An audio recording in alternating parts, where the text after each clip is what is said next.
ഹിന്ദു ഹിന്ദു എന്ന് നാഴികയ്ക്ക് 40 വട്ടം മുറവിളിയായിട്ട് നടക്കുന്ന സംഘികൾ കേരളത്തിലെ ക്ഷേത്രങ്ങളിൽ കാണിക്കുന്ന ഒരു തോന്നിവാസം നോക്കി. ഉത്സവ സീസണാണ്. പലയിടങ്ങളിലും കാവി മുണ്ടുകൊടുത്തുകൊണ്ട് ഇറങ്ങും. അനാവശ്യമായിട്ട് അവിടെ വരുന്ന ഇതര മതസ്ഥരല്ല, ഹിന്ദുക്കളായിട്ടുള്ളവരെ തന്നെ ചൊറിയുക, കയ്യേറ്റം ചെയ്യുക, സ്ത്രീകൾ ഉൾപ്പെടെ നിൽക്കുമ്പോൾ അതിൻ്റെ മുന്നിൽ കിടന്ന് കൂട്ടത്തല്ല് നടത്തുക. കേരളത്തിലെ ക്ഷേത്രങ്ങൾ കേന്ദ്രീകരിച്ച് സംഘികളായിട്ടുള്ള ചിലവന്മാർ വെച്ച് നടത്തുന്ന ആചാരമാണ്. ഇപ്പോൾ പേരാമ്പ്രയിൽ നിന്നുള്ള ഒരു ദൃശ്യം പുറത്തു വന്നിട്ടുണ്ട്. നാട്ടുകാരിത് കാണണം. അഭിനവ ഹിന്ദുക്കൾ എന്താണ് അമ്പലങ്ങൾ കേന്ദ്രീകരിച്ച് ഹിന്ദു ഭക്തർ അവിടെ വരുമ്പോൾ കാണിക്കുന്ന തോന്നിവാസമെന്ന് നോക്കുക. പേരാമ്പ്ര ചെറുകുന്ന് വാക്കാട്ടുകാവ് കലിക്കൽ ക്ഷേത്രോത്സവത്തിനോടനുബന്ധിച്ചാണ് ഈ കാണുന്ന ദൃശ്യം അരങ്ങേറിയത്. 916 സംഘികളും അമ്പല സംരക്ഷകരും ഹിന്ദു സംരക്ഷകരായിട്ടുള്ളവർ ആ നാട്ടിൽ വരുന്ന ഹിന്ദു ഭക്തരോട് എത്ര വിനയാന്വിതരായാണ് ഇടപെടുന്നത് നോക്കിയേ.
ക്ഷേത്രത്തിലെ 28 ഉച്ചാൽ ഉത്സവത്തോടനുബന്ധിച്ചാണ് ഇമ്മാതിരി ആചാരം അരങ്ങേറിയത്. ഇതിലിപ്പോ ഇടതുപക്ഷത്തെ ഒന്നും കുറ്റം പറയാൻ പറ്റില്ലല്ലോ. വിശ്വാസ സംരക്ഷകർ, ആചാര സംരക്ഷകർ കണ്ടില്ലേ അമ്പലത്തിനകത്ത് കിടന്ന് തമ്മിത്തല്ലുന്നത്. ഇതൊക്കെയാണ് അവൻ്റെയൊക്കെ വിശ്വാസങ്ങൾ. കേരളത്തിൽ എന്തുകൊണ്ടാണ് സംഘികളെ അമ്പലത്തിന്റെ പുറത്ത് നിർത്തണം, ആ പടിക്കകത്ത് കയറ്റില്ലെന്ന് പറഞ്ഞാൽ അമ്പലം വിഴുങ്ങുക, അമ്പലത്തിന്റെ വസ്തുക്കൾ കാണിക്കകൾ കട്ടുകൊണ്ടു പോവുക, ഇതൊക്കെ ഒരു ഹരമാണ്. ജോലി ചെയ്യാതെ ജീവിക്കാൻ പറ്റുന്ന ഒരു മാർഗം ഭക്തി കച്ചവടമാണ്.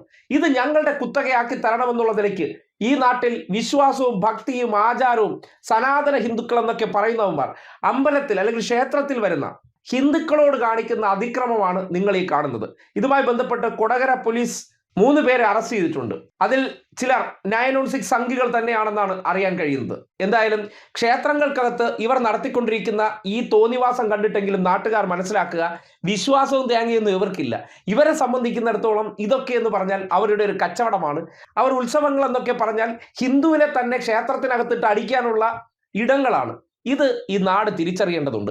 കേരളത്തിലെ അമ്പലങ്ങളിൽ നിന്നെല്ലാം സംഘികളെ ചവിട്ടി പുറത്താക്കണമെന്ന് പറയുന്നത് ഇതുകൊണ്ടാണ്.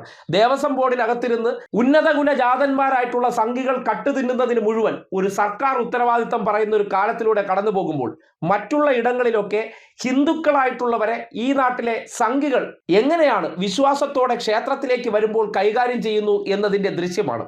സ്ത്രീകളുടെ മുന്നിലിട്ട് ഇത്രയും വലിയ കൂട്ടത്തല്ല് നടത്തുമ്പോൾ ഇവർക്ക് ദൈവങ്ങളിൽ എന്തെങ്കിലും വിശ്വാസമുണ്ടോ, ദൈവഭയമുണ്ടോ എന്ന് നാട്ടുകാർക്ക് ചിന്തിക്കാവുന്നതാണ്.